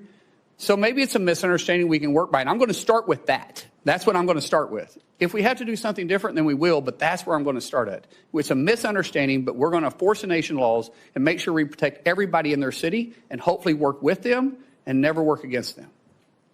Senator Mullen, do you? A common sense approach to actually sitting down and listening to those on the ground. And with that approach, Senator Mullen focused on FEMA as well with cut number 13, with wanting to know how FEMA can help serve respective communities. But first and foremost, it's those on the ground first who know it best. And he shared some thoughts with senators just moments ago. I'll walk in with a project going on with FEMA right now. Love to get your ideas and your thoughts. You're very familiar with this area and have great experience on it. What are your thoughts on how to be able to get FEMA into a better place so that people aren't waiting forever for a response? FEMA was never designed to be the first responder. That's the states. FEMA was designed to be the assistance to the states when the disaster reaches certain levels, which we need to discuss those too, because I think some of the levels are unrealistic, especially Senator Hassan and I have talked about this, that sometimes in rural areas, they're not able to meet those thresholds. But working with the state, allowing the state to have their emergency response, FEMA simply helping write checks and assuring that they have the capability and the manpower if need be. But for the FEMA to walk in like FBI walking on a crime scene and taking over, no one's going to care more about their backyard than the people that live there in that state. And I think there's a lot of good ideas. I've heard at meeting with so many of you all, there were so many great ideas on how to make FEMA work better. It's got a great mission. And I think people at FEMA want to do their job, but we can be more effective and be more direct and speed it up. Taking years to get reimbursed is not acceptable. Taking, honestly, months to get reimbursed is not acceptable. These small municipalities, they can't afford it. They don't have that tax base to do it. And they're already going through a struggling time, which means they're probably losing tax revenue, especially if it hits their town. So we've got a lot of work there. I do believe that the definition of insanity is doing the same thing over and over again, expecting different results. That means we're going to look at each one of the 22 agencies that fall underneath DHS and say, how can we deliver the mission better for the American people? That's great. That'd be a huge help to everybody. Thank you to Calci.com/RSBN for all of the big questions affecting the United States of America, from music, sports, culture, politics, and more. Did you know you can trade and bet on all trending political topics and much, much more? Who will be the 2028 Republican nominee for president? Will it be our 50th Vice President, J.D. Vance? Will it be Secretary of State Marco Rubio? There on the couch yesterday, sharing with countless reporters and also the Taoiseach of Ireland about the future of Western civilization. They've been very outspoken on these topics as they conduct Operation Epic Fury in conjunction with serving the President of the United States. They're live from the Oval Office. Will it be someone like a Senator Ted Cruz to maybe make an upset, or even Nikki Haley? Can she make a comeback at this point? Or is this MAGA movement far beyond the Bush doctrine and the old Republican Party of yesteryear? So trade on those most important issues and events. Scan the QR code there now, Calci.com/RSBN. In conjunction with Calci, Rumble Wallet being produced, where you can tip your favorite creators with crypto, from Tether Gold to Bitcoin, amongst other options. You can also place those bets through the Rumble Wallet into Calci.com/RSBN. So download for free right now the Google Play Store, the App Store, where free speech meets financial freedom. And quite frankly, we need to fight back peacefully and patriotically. And Rumble deserves our support because they are one of the few companies who stood up and really was created in the first place for free speech online. And here's the problem. you can still be canceled by the big banks, the big corporate entities that can turn off your credit cards and your accounts. We've heard these stories. Perhaps some of you know personally either what happened to your accounts or friends and family over the course of the censorship of the last few years. Rumble Wallet is so protected and precise for you and yours that Rumble itself cannot break into its own wallet. So visit wallet.rumble.com, that's wallet.rumble.com, or visit the Google Play or App Stores to download for free today and trade in Tether Gold, Bitcoin, and the crypto markets, and make those bets over at kalshi.com/RSBN as well. Thank you to two great sponsors here at the network. As you saw that former House Speaker Kevin McCarthy there in the hearing, the Teamsters president there next to him, all supporting the great Senator Markwayne Mullen for different reasons, with a bipartisan chorus of not only his hard work ethic, but really the great family man that he is, meeting his wife-to-be, ultimately sharing and having 6 children together, all the way back when they were 19 and 18. Really a love story that dates back to college when he said, I was on a wrestling scholarship. I didn't have anything but literally my love was all I had to give, and she's been with me all through the journey. And getting to learn more about him as he takes on a massive agency in the Department of Homeland Security. He showcased something special with cut number 15 specifically, and truly the heart of President Trump, and a personal story that at times the president, for whatever reason, seems not to brag on or really share about himself. But at the end of the day, even from my perspective, it's not so much coming from the right side of history. It's not so much coming from a journalistic perspective, but rather this man that is truly a father and grandfather and has a heart of gold and love for this country, showcased for Senator Mullen's very son, who went through a very tragic period of time in a sports accident. I'll let the good senator take the story from here. So my son was a really world-class athlete, and January 17th of 2020, which, mind you, was an election year, he had a really serious brain injury. Woke up 26 hours later, and he's a different kid. We almost lost him. For 26 hours, he had extremely low pulse. There was a time they thought that they lost his pulse altogether. And when he woke up, he was just different. I mean, here he had a world-class athlete that wrestled all over the world since he was 12 years old, and he couldn't touch his nose. He couldn't walk without shuffling his feet. He had short-term memory loss. He couldn't control his muscles, couldn't add 5+3. He was in high school at that time, had to learn how to read, walk, everything. And the president found out about it, and he gave me a call immediately. And one thing that the president joked about was, like, he said, let me get this straight. He doesn't know who you and Christy are, but he knew who I was, because the only question you got right is who the president was. And he said, Trump, with this cocky grin on his face. And but the president didn't understand the severity of it, but he heard it in my voice, and immediately he went to work. I told him we had to get to Bakersfield, California, to the Center for Neural Skills, which is one of the best neural rehabilitation places in the world. And the president offered us in his plane, his personal plane. This is the president of the United States. And I said, sir, we can't fly. We got to drive. We get there, and he called almost every day for 2 weeks checking on Jim. And then he says, I'm going to come see him. And now this is the middle of the election. This is Bakersfield, California. Really not an area he's got to go campaign. And he took the time to come up there and see Jim. And the senator told us that the short-term memory loss something would trigger it. Some big event would eventually trigger where he'd start retaining stuff. Until then, he was still having issues. And the president arrived, and of course there was cameras and everybody around, and of course none of the media ever talked about it, which was funny because the president called him on stage and talked to him. And then we went to the back, and the president didn't talk to me.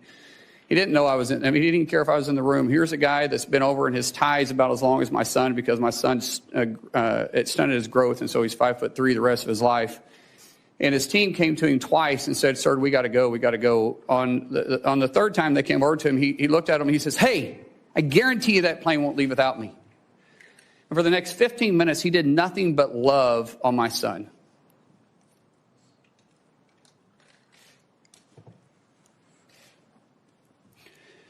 That one incident jogged his memory. And from then on, he started retaining things. And Jim's attitude went from this, we're going to get through it, to this, I'm going to get through it. And every week, if not most days, the president would call and ask how he could help. Ask how's his buddy doing? How's Jim doing? He didn't do it for publicity. He didn't do it for any show. He was running in one of the toughest elections he had been in, and the guy was still that concerned about my son. When we got released for a little bit, we had to go back. When we got released a little bit, the president said, come to Mar-a-Lago and see me. We go down there, and it's amazing. And when we're leaving, dang it, I hate getting emotional. See, if I talk about my kids, I get emotional. Other than that, you can't make me cry. But my kids do make me emotional. That's actually a good thing. Yeah. So anyways, he grabbed my son, and he said, do you know why I love your dad? Do you know why I love your dad? Chrissy tells the story better than I do. And he goes, no, sir. He goes, because he loves you. Because of you. Because of you. Man, he didn't do it for any other reason. I mean, here's the president of the United States, and he did it just because he cared. And so when you want to say why he's a friend, yeah, we were acquaintances before that. We've been friends ever since. The American people need to hear that. Thank you. Thank you. A heartwarming moment on Capitol Hill today. And we've heard those countless stories as we are grateful for you, the viewers here at the network. We are all viewer supported. Right Side Broadcasting Network, the new media, giving you all this unbridled access without edits to your 45th and 47th Commander-in-Chief, the 50th Vice President, of course, the First and Second Ladies, making a huge splash and protecting children, especially here domestically and abroad with international efforts, especially with Russia and Ukraine and the First Lady's office. But that 119th Congress, which is the narrowest of Republican leadership, especially in the House, as we cover the days in and out of the federal city and your neck of the woods, please feel free to support us at rsbnetwork.com/donate or send check or money order to 1550 Opelika Road, Suite 6, Box 344. It's the loveliest village on the plains, Auburn, Alabama, 36830 1550 Opelika Road, Suite 6, Box 344, Auburn, Alabama, 36830. Thank you for supporting us on the right side of history as we look forward to midterms 2026. And the master marketer, Mike Lindell, he's running for governor of Minnesota. And right there in that beautiful state, all of these American-made products, including the mattress and topper sale, as low as $99.99 with promo code RSBN, plus free shipping for your entire order. Call today. Do not delay. It's 800-836-7566. Support Mike Lindell and Right Side Broadcasting Network. 2,000 different options of his made in America high quality products at mypillow.com/RSBN. Thank you for sponsoring us on the right side of history, as we will jump down all the way down to cut number 25 and Director Kash Patel of the FBI showcasing the narcotics trafficking and the counter approach by the American government to protect the homeland. Counter-narcotic mission can't be complete without state and local law enforcement. So we are embedding more task force officers across the country on the specific counter-narcotics mission. We've also stood up with our interagency partners in Tucson, Arizona, the Southern Border Intelligence Center, specifically on the counter-narcotic mission, so that we can utilize the Department of War and interagency capabilities on the law enforcement front. That's why we seized enough fentanyl in 2025 to kill 178 million Americans. That's a 31% increase year over year. And here's a statistic that everybody should be proud of. Opioid overdose deaths from last year dropped 20 points. 20 points from across the country. And in Oklahoma specifically, Senator, we seized enough kilograms of cocaine to include a 232% increase in the state of Oklahoma alone, and enough fentanyl to kill 500,000 Oklahomans. We can't do that unless we have great police partnerships, which has been a priority of mine, which is why I've embedded police officers here at headquarters from around the country to make sure we have that connectivity. And I've shortened the task force officer onboarding pipeline from 1 to 2 years to 90 days. When people say that our government's moving too slowly, just look to the experts, this administration and this cabinet, especially those in law enforcement. Kudos and hats off to Director Patel and the team there, keeping us safe domestically and internationally. For all of my colleagues here on the right side of history, we are always so happy to bring you the latest from the Trump White House, inside and outside of the Beltway, at your number one source for political events right here at home. It's Right Side Broadcasting Network. Don't forget, we are your go-to rally network and also your go-to live desk for all of the big news stories happening in March right here in 2026 as we gear up for further midterms that will ultimately lead to the November elections. For all of my colleagues here on the right side of history, may God be with you. God bless our troops, and we will see you again tomorrow. I'm Robert McNeely. Have a wonderful day, and again, we will see you tomorrow.